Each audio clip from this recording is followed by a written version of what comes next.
Olá pessoal, tudo bem? Nesta videoaula nós vamos falar sobre o software Lequim, que é mais uma ferramenta para sequenciamento da produção, tá? Essa aqui é especificamente visual, tá bom? Então por isso vocês precisam instalar esse software baixando a partir deste link aí. É um software acadêmico, bem levinho, não precisa se preocupar que não vai pesar o seu computador, nem para instalar, nem para usar, tá bom? Ele roda no sistema Windows, eu não consegui instalá-lo no Macintosh, tá? Ele é, como eu já disse, então especificamente aqui para os problemas de sequenciamento da produção, e ele foi abordado neste livro bem famoso do Michael Pinedo. É um livro bem básico da área de scheduling, e o Michael Pinedo também é um autor bem famoso, bem conhecido, tá? A equipe dele que desenvolveu este software educacional disponibilizou neste link aí que nós falamos, tá bom? É bem simples a instalação. É um sistema interativo, né? Especificamente aqui para os problemas que a gente viu, de máquina única, máquinas paralelas, Flowshop, e a grande vantagem dele é a interface gráfica, é bem visual mesmo, tem muitas funcionalidades, tanto para analisar a solução, como para fazer a comparação das medidas de desempenho que a gente viu, né? O makespan, o tempo de fluxo, os atrasos. A outra vantagem é a flexibilidade. A gente pode, por exemplo, clicar numa tarefa e arrastar e ver o que acontece com a medida de desempenho. É muito simples mesmo, bem didático.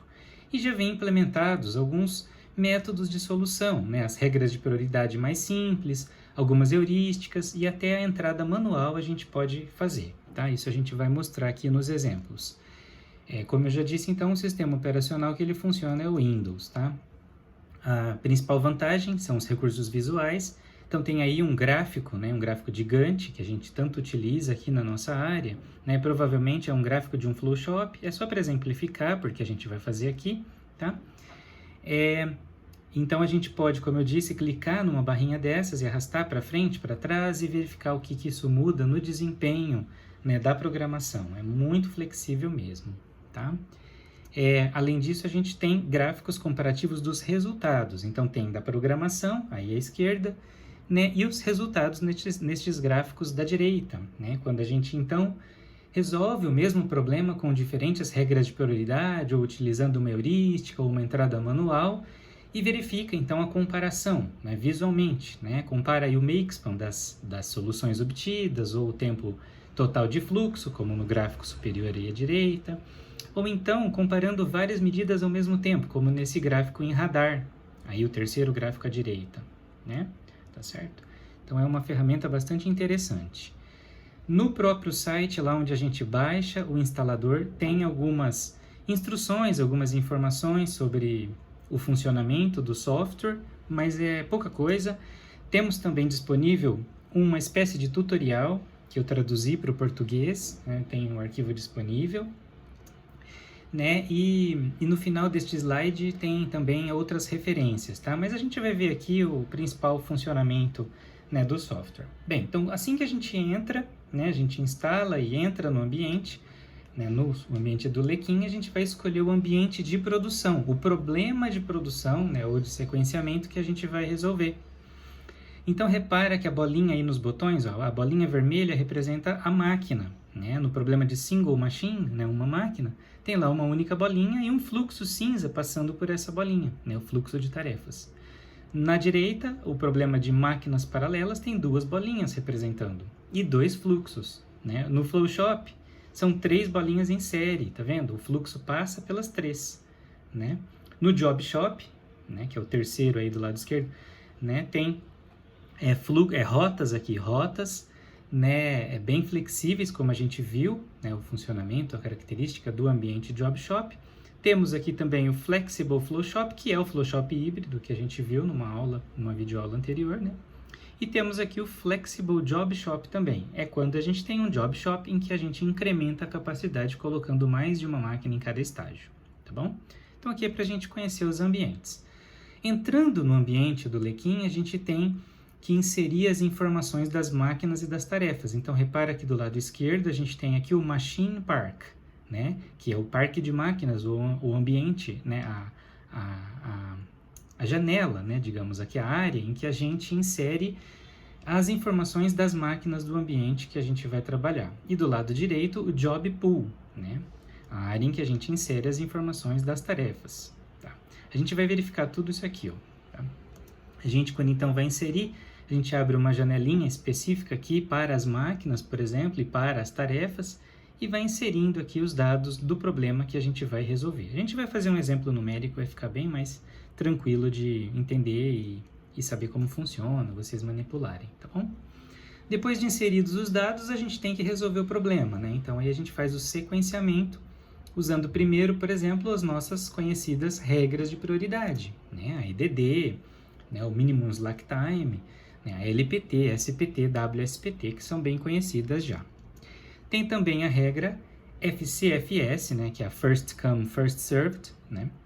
Que faz ordenação pelo menor instante de liberação, ou seja, a tarefa que chegou primeiro é a tarefa que vai ser processada, executada primeiro, né? É a mesma coisa da regra FIFO, First In, First Out, bem conhecida, ou em português PEPS, primeiro que entra, primeiro que sai, tá? A outra regra que já tem implementada no Lequim é a regra ATCS, é uma regra paramétrica, tá? Que é para problemas que minimizam atrasos, né? Tá vendo? É o tardiness, né? E no problema existem setups dependentes da sequência, tá? Aí se utiliza, então, essa regra aí, tá? Só que é uma regra, como eu disse, que requer parâmetros, que tem vários termos aí. Lá na apostila em PDF de sequenciamento tem essa página, esse suplemento que explica mais detalhes sobre esta regra, tá bom? Como curiosidade. Mas como já está implementada no Lequim, né? Eu trouxe aqui para a gente ver como ela funciona, bem rapidamente apenas. A razão crítica é uma regra também que a gente já tinha visto, tá? Então tá aí, ela também está implementada no Lequim. E no Lequim também tem heurísticas mais elaboradas do que as regras, né? Como essa Shifting Bottleneck Heuristic, que ela serve principalmente para o problema de Job Shop. É claro que se a gente selecionar essa heurística em outros problemas vai funcionar, vai dar uma sequência, mas essa heurística na literatura ela foi proposta para o problema de Job Shop, tá? Tem aí também a Local Search. Lembra numa das atividades no início da disciplina nós falamos e fizemos o exercício de busca local, né, Local Search. E tem também o método híbrido aí, que usa o SB, que é o Shift Bottleneck, e junto com o LS, que é o Local Search. Bem, os objetivos, as medidas de desempenho também são bem conhecidas nossas, né? O MAKESPAN, as medidas de atraso, as medidas de fluxo, né? Como a gente já viu em videoaulas anteriores, tá? Isso tudo já está implementado no Lequim. O procedimento básico para a gente utilizar o Lequim, como é? Então, como a gente viu lá no Main Menu, né? No menu inicial, principal, a gente primeiro escolhe o ambiente, o problema em que a gente vai resolver, né? Máquina única, flow shop, máquinas paralelas. Depois a gente insere as informações das máquinas, das tarefas, a gente seleciona o método de sequenciamento, né? A regra, a heurística, que a gente vai usar para resolver o problema, confere lá, verifica o gráfico de Gantt da programação e depois pode fazer comparações, né? De desempenho de diversas sequências que foram elaboradas, tá? Aqui tem exemplos numéricos aqui. Essa tabela serve para o problema de máquina única e para máquinas paralelas. Nós vamos fazer estes exemplos no Lequim, tá? Só estou mostrando aqui mesmo rapidamente. Tem aqui os dados para um flow shop e um job shop com as suas rotas, tá? As referências aqui é que eu não consigo mostrar as duas janelas ao mesmo tempo. Então, por isso que eu vou encerrar a programação e agora eu vou entrar no software Lequim, tá vendo? Então, a gente entra aqui pelo link do software, né? Após instalado, ele vai aparecer esse link aí. Tá vendo? O main menu, né? O menu principal aqui. Então, para aquele primeiro exemplo, a gente vai escolher esse ambiente de single machine, máquina única. Repare, então, que o número de máquinas já fica desabilitado, porque para o problema de máquina única só existe a opção de uma máquina, né? Não posso colocar duas máquinas no problema de máquina única, né? O número de tarefas, sim, eu posso mudar. O meu exemplo tinha já 5 tarefas, então eu vou deixar aqui o número 5, tá bom? Aí ele abre essa janelinha aqui. Nessa janelinha são as informações individuais, específicas de cada tarefa. Quando você instala e vai abrir pela primeira vez o software, o padrão, né, o default dele é sugerir para você o nome da tarefa como J001, tá? Com 3 dígitos. Mas não precisa, né? A gente costuma chamar aqui de J1, tarefa J1, então por isso que eu vou usar aqui também, tá? Então, tarefa J1, vou manter. Podemos mudar a cor da tarefa, tá vendo? Ah, não gostei dessa cor. Então, entra, né, a gente clica aqui no Style, né, nesse botão aqui do Style, estilo da tarefa, que tem um sistema RGB, e a gente vai mudando aqui, ó. Tá vendo? A gente vai escolhendo aí uma outra cor. Ah, gostei da amarela, né? Ah, não. Então, vou deixar amarelinha, tá vendo? Tarefa amarela, certo? Aqui embaixo são os dados, ó, Release Date, que é a liberação, Due Date, que é o prazo, Weight, que é a prioridade ou peso, Processing Time, né, o tempo de processamento, e o Status. Status aqui a gente não vai usar. O status geralmente é utilizado quando o problema tem setup dependente da sequência. Aí a gente atribui para cada tarefa um status diferente para poder diferenciar lá na matriz dos tempos de setup. Tá? Essa é a única forma que o Lequim admite para a gente inserir aqui os tempos de setup dependentes da sequência. Esses setups são aqueles que a gente viu lá naquela videoaula da anotação de 3 campos, né, em que o setup dependente ele depende da tarefa que foi feita antes e da tarefa que foi feita depois. Então, o tempo muda de acordo com o par de tarefas. Né? Então, por isso a gente define status diferentes para o par, né, para cada uma das tarefas, e depois insere a matriz dos tempos de setup. Quando o problema tiver setup, mas não tiver, não for dependente, for o caso de setup independente da sequência, aí não precisa utilizar os status, tá bom? Muito bem, então vamos inserir aqui, né, os dados da primeira tarefa. Eu não consigo mostrar as duas janelas, então eu preciso ficar voltando aqui, né? Os dados aqui da tarefa J1, ó, é 8, 12 no prazo, 2 e 15, né? Então vamos voltar lá para inserir, né? Então é 8 no tempo de processamento, né, 12 no prazo, 2 no peso e 15 no release date, tá?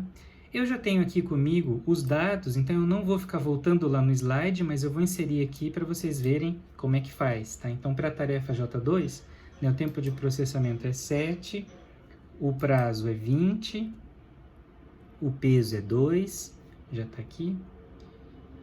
Não, desculpa, o peso é 1, tá? E o release é 28. Pronto, tá aí. Vou deixar verdinha a tarefa 2.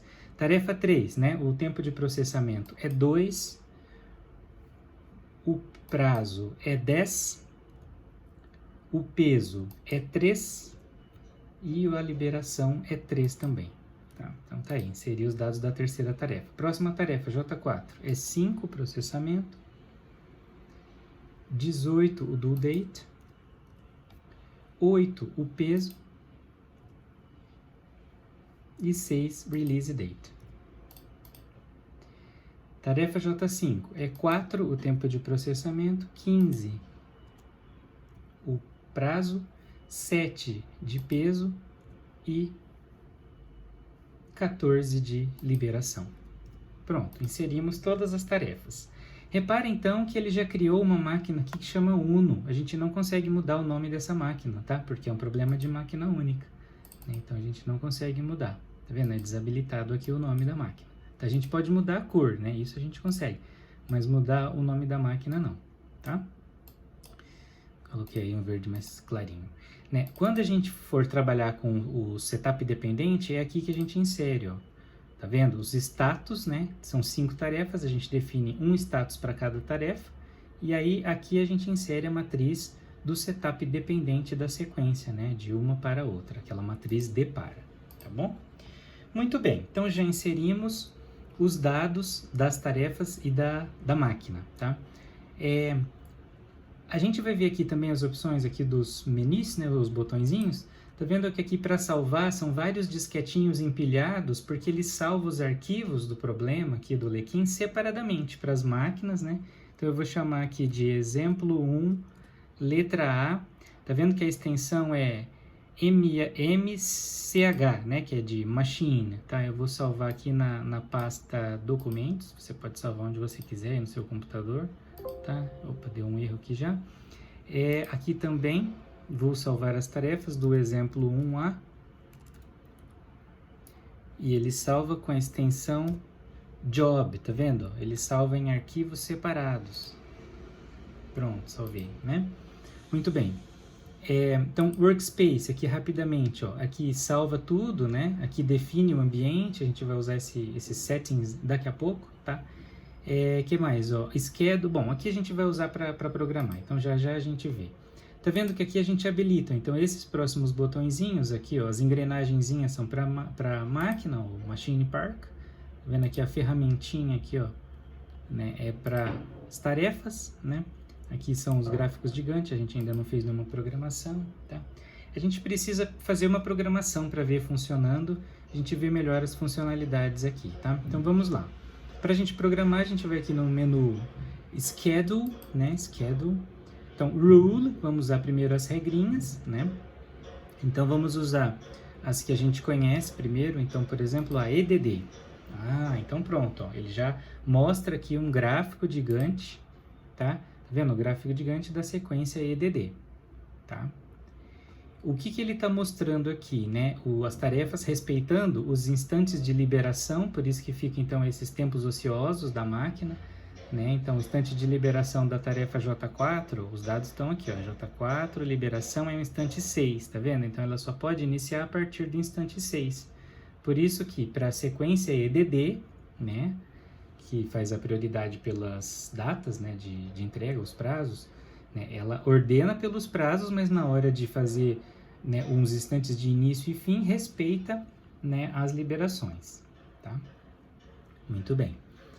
Aqui, então, nesses botões, ó, a gente pode editar aqui o gráfico de Gantt, tá vendo? Ó, aumentar o tamanho, né, deixar mais, tá vendo? Alargar ou diminuir aqui, ó. Então, aqui que a gente edita, tá bom? Esse outro botão aqui coloca a gradezinha, tá? Para a linha do tempo. Né? Esse aqui, então, mostra ou apaga o Job Names, tá vendo? Os nomes das tarefas, esse botão aqui. E esse outro botão mostra as tarefas atrasadas, ó, Late Jobs, né? Então, ele coloca um sombreadinho vermelho nas tarefas atrasadas. Quais estão atrasadas? Ó? Aqui tá vendo que não tem sombreado. Tarefa J1, J5 e J2 estão atrasadas, né? Então, se eu tirar aqui a seleção, fica pretinho. Se eu clico, fica sombreado em vermelho para mostrar que essas três estão atrasadas, certo? Muito bem, aqui em cima eu controlo os ambientes, as janelas. Então, o 1 é para mostrar só os dados, né? O 2 mostra aqui os dados, né, e o gráfico de Gantt, né? O 3 mostra aqui, ó, o logbook, que é o desempenho, para as medidas de desempenho, tá vendo aqui em cima, da sequência que a gente usou, que é a EDD. Tá vendo aqui, ó? Então, o make-span 35, né? O atraso máximo 15, ele já calcula tudo pra gente, tá vendo? Né? No 4, ele mostra o gráfico de comparação. Para fazer gráfico de comparação, a gente precisa de mais de uma sequência, né? Então, vamos voltar aqui nos nossos dados e criar mais uma sequência. Então, agora vamos usar a sequência SPT, também nossa velha conhecida. Repara que não mudou muita coisa, né? Parece que trocou só uma tarefa aqui de posição, né? Então, mas ele acrescentou aqui, ó.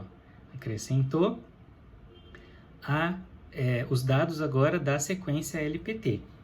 Desculpa, SPT. Então, a gente pode fazer a comparação olhando nessa tabelinha ou indo lá no gráfico de comparação, tá? Vamos primeiro olhar nessa tabelinha aqui.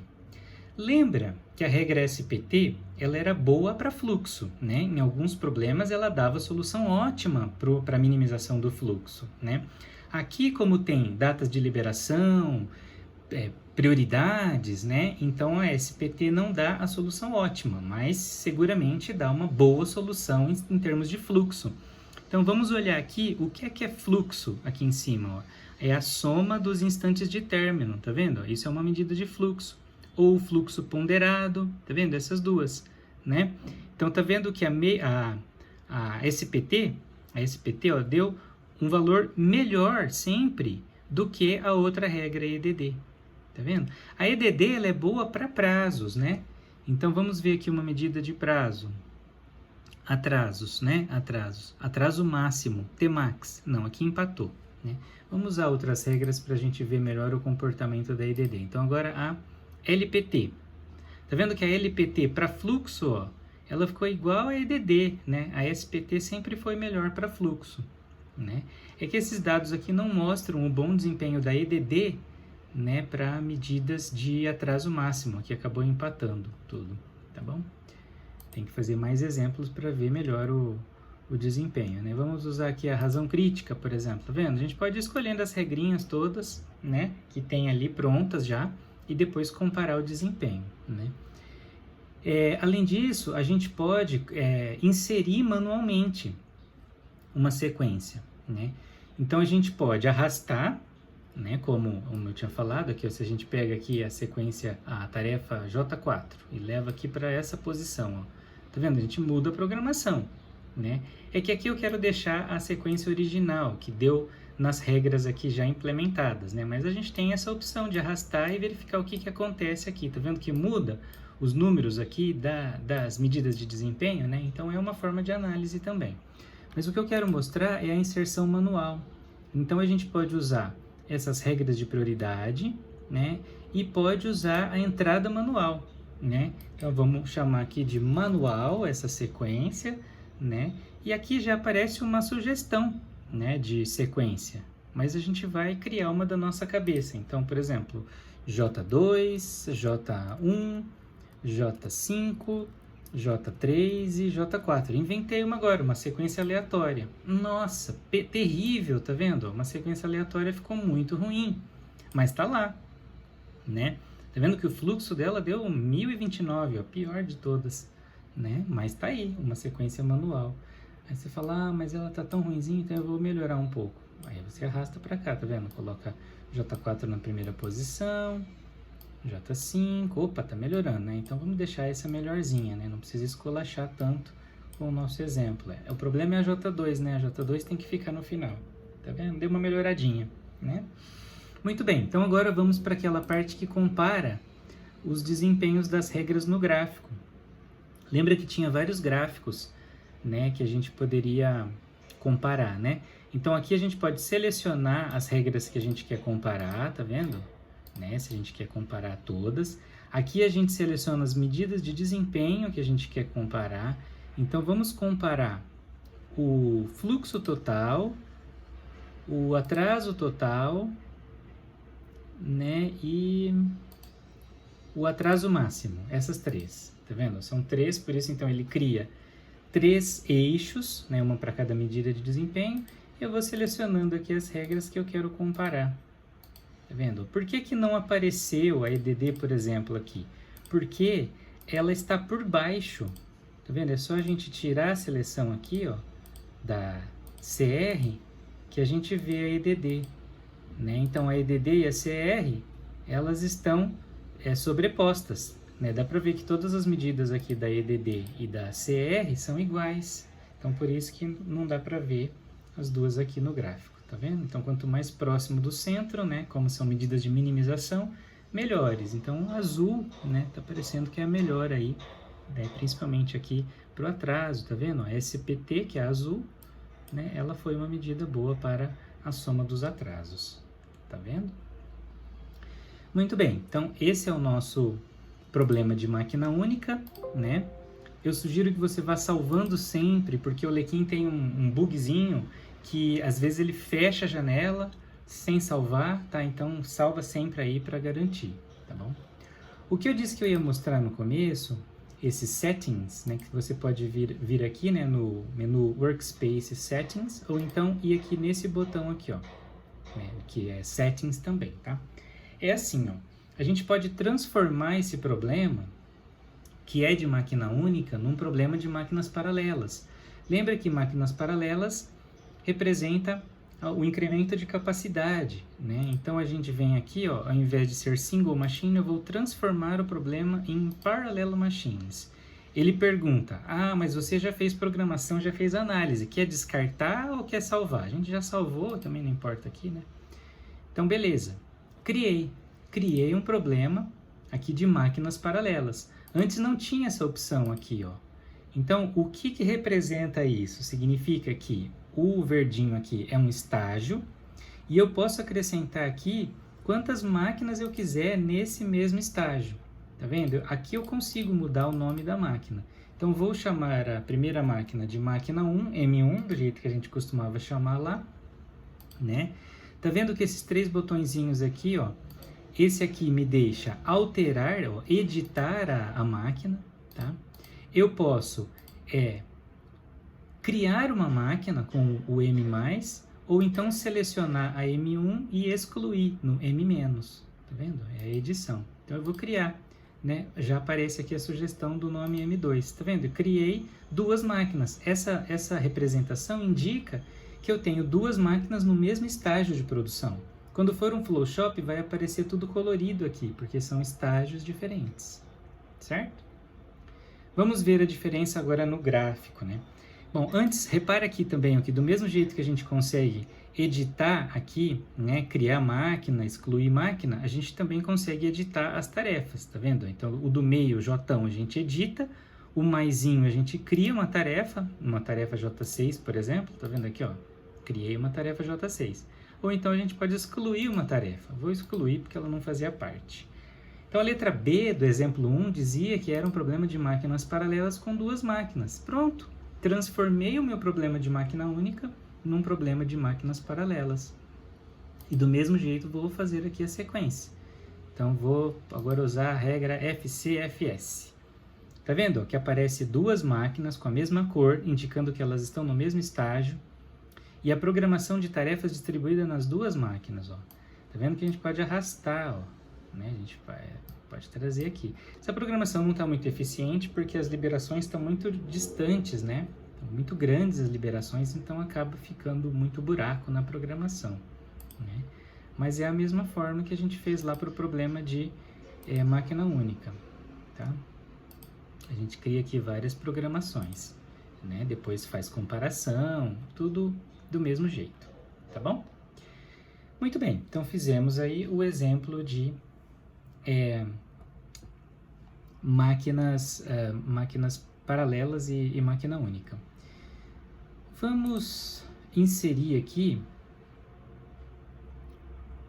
agora o problema de Flowshop, né, que era o exemplo 3. Vamos lá, voltar lá no nosso... aqui, ó, esse é o exemplo 1, então fizemos a letra A e a letra B, né? Agora vamos aqui no Flowshop, né? Então agora os dados são outros. Então para isso a gente pode fechar tudo, né? Ou então vir aqui, ó, e criar um novo problema, new, né? Então, quer salvar? Não, não quero salvar, tá? Se você quiser salvar, pode salvar aí, mas eu não quero. Vou criar aqui um Flowshop para o próximo exemplo. O nosso Flowshop tem, de novo, então já está aqui definido, ó, 3 Work Centers, então ele padroniza o termo estágio para Work Centers, tá? Então, no caso do Flowshop, é uma máquina por estágio, então é máquina ou estágio, a mesma coisa, mas no caso do Flowshop híbrido, por exemplo, que tem várias máquinas em cada estágio, aí você chama de Work Centers, os estágios, e Machines, né, as máquinas. Aqui é a mesma coisa. Então, o número de tarefas são 5 também, tá? Ele já sugeriu aqui M1, vou deixar, beleza? M2 e M3. Tá vendo que, como eu tinha dito, ele criou 3 máquinas com cores diferentes, mostrando que são estágios diferentes, tá? Agora eu vou criar aqui as tarefas, né, as 5 tarefas com seus tempos de processamento em cada uma das 3 máquinas. No nosso problema de Flowshop não tinha liberação, então vou colocar 0 aqui, não tinha prazo, 0 aqui, não tinha peso, 0 aqui, tá bom? É um problema de Flowshop comum. E aqui a gente edita as rotas, ó. Então, edit route, né, que é as rotas. No caso do Flowshop, as rotas são sempre as mesmas, lembra? Sempre passa pela máquina 1, pela máquina 2, pela máquina 3, então a gente não consegue alterar isso aqui. No caso do Job Shop, sim, tá? Então, olhando aqui nos dados do problema, ó, a tarefa J1, ela passa pela máquina 1, dura 6, 8 e 2. Então, vamos inserir esses dados aqui, ó. Então, 6, 8 e 2. São os tempos de processamento da tarefa J1 em cada uma das 3 máquinas do Flowshop. Pronto, criamos a tarefa J1. Agora vamos na J2, de novo. edit route, né, é a rota da tarefa J2, que de novo vai ser a mesma ordem aqui nas 3 máquinas, só que agora eu vou inserir os tempos dela, 4, 1, 1, tá? Então vamos lá, 4, 1 e 1. Beleza? Inserimos a tarefa J2. A mesma coisa para a J3, é 3, 9 e 5 os tempos dela. 3, 9 e 5. Inserimos a J3. J4, edit route, os tempos de processamento é 9, 5 e 8. 9, 5 e 8. Vamos inserir agora a J5, 566. 5, 6, 6. Beleza, criamos aqui as 5 tarefas. Então, clicando de novo aqui no ambiente, aqui nos botõezinhos do ambiente 1, ó, tá vendo? 3 máquinas, cada uma delas com cores diferentes, indicando que cada uma delas está num estágio de produção, né, o Work Center. Tá vendo que não tem um mais aqui, ó, não dá para criar uma máquina dentro desse estágio. A gente teria que mudar o ambiente lá para Flexible Flow Shop, né, ou Flow Shop híbrido, para poder criar mais de uma máquina no mesmo estágio. Tá? Aqui são os dados das tarefas. As tarefas só têm tempo de processamento, né, não tem os outros dados, tá vendo? Do mesmo jeito que a gente fez antes. Então aqui ó, a gente tem, do mesmo jeito, né, as regras de prioridade, vamos usar aqui a SPT. Aí mostra o gráfico de Gantt, tá? O gráfico de Gantt aqui com o nosso Flowshop com as 5 tarefas. Tá vendo? Para a regra SPT, tá? Para a regra LPT, para a regra... As outras regras não tem muita graça, né, EDD, porque não tem prazo, né? Então não tem muita graça não essas outras regras, né?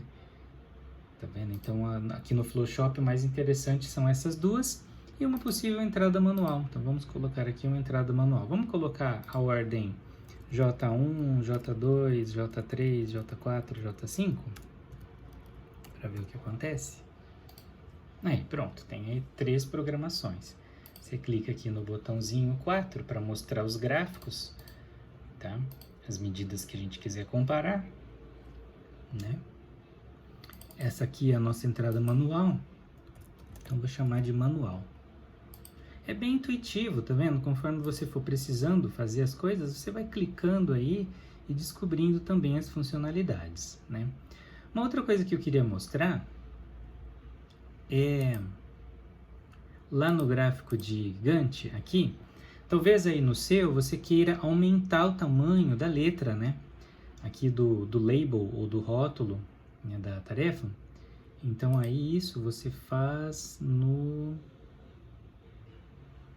Tools, tá? Tools, Options, tá? E aqui, ó, aqui você escolhe o tipo da fonte, né, da tarefa. Vou colocar isso aqui, ó, bem diferente. E o tamanho, né? Então você coloca aqui, ó, um tamanho pequenininho, tá vendo? Muda aqui a fonte, inclusive não só das tarefas, né, mas de todo o eixo e das máquinas também, né? Então, de novo, é aqui, ó, Tools, né, ferramentas, Options, tá? A melhor que eu acho é a Verdana mesmo, né? Coloca um tamanho bem grande aí para poder facilitar para ver, tá bom? Muito bem. Então, fizemos aqui o nosso Flowshop, né? Então, como eu disse, tá vendo? Se você quer arrastar, você fala, quero fazer um teste aqui, né? Será que não dá para melhorar essa programação? Tá vendo que o J2 está bem aqui, ó? Então, vou trazer o J2 para cá, tá vendo? É uma ferramenta que dá para você fazer análises, né? Assim, para tentar descobrir relações, né? Propriedades, né? Bem interessante para isso, tá? Não tem instalado aqui, implementado, pronto, já a heurística NH, que é tão famosa, né? Mas não tem aqui, tá bom? Não tem aqui a heurística NH. Muito bem.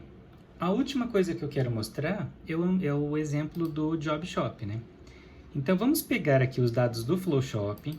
Tá vendo que a tabela dos tempos de processamento é a mesma, só que agora tem rotas. Então, exemplo 3, vamos transformar o nosso problema de Flowshop num Job Shop. É claro que isso na prática não existe, tá? Porque lembra que ser Flowshop ou Job Shop depende da característica dos produtos, né? mix de produção, ambiente, mas aqui didaticamente, só para a gente aproveitar a tabela dos tempos, tá?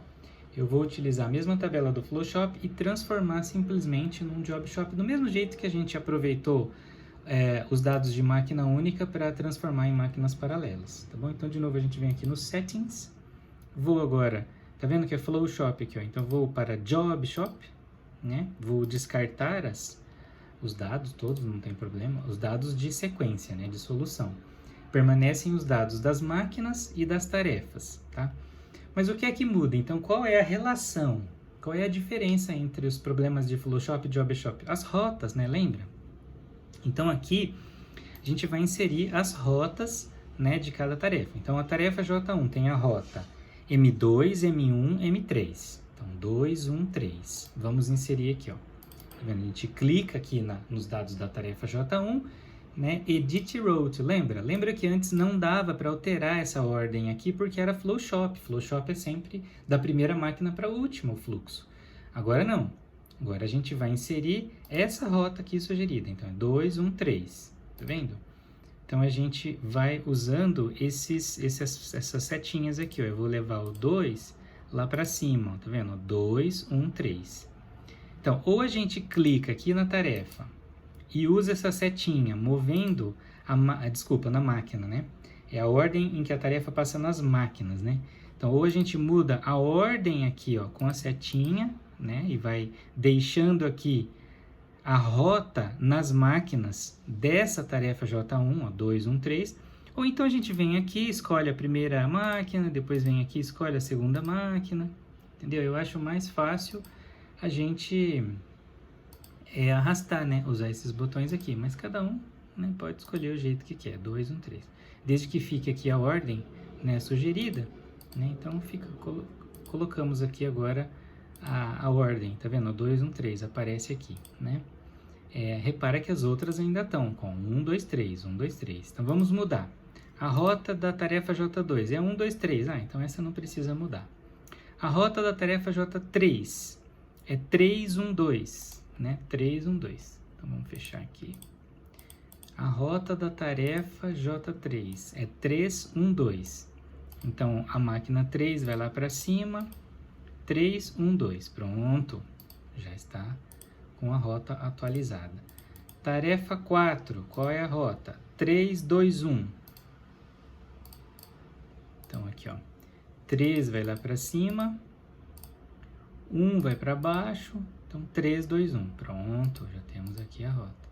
Rota da 5, como que é a rota da 5? É 1, 3, 2. Vamos lá, edita a rota. 1, o 2 vai para baixo, então fica 1, 3, 2. Pronto, já temos aqui a rota, certo?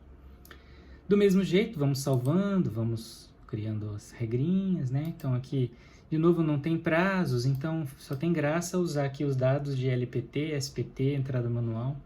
Então repara que agora as tarefas podem começar em qualquer máquina, né? Não é igual ao Flowshop que tinha que passar primeiro na primeira, depois na segunda e na terceira, né? Então, respeitando as rotas de cada tarefa, elas podem iniciar na máquina 2, na máquina 3, né? Tá vendo? Então, fizemos a regra LPT, vamos fazer a regra SPT, tá? Fizemos aí.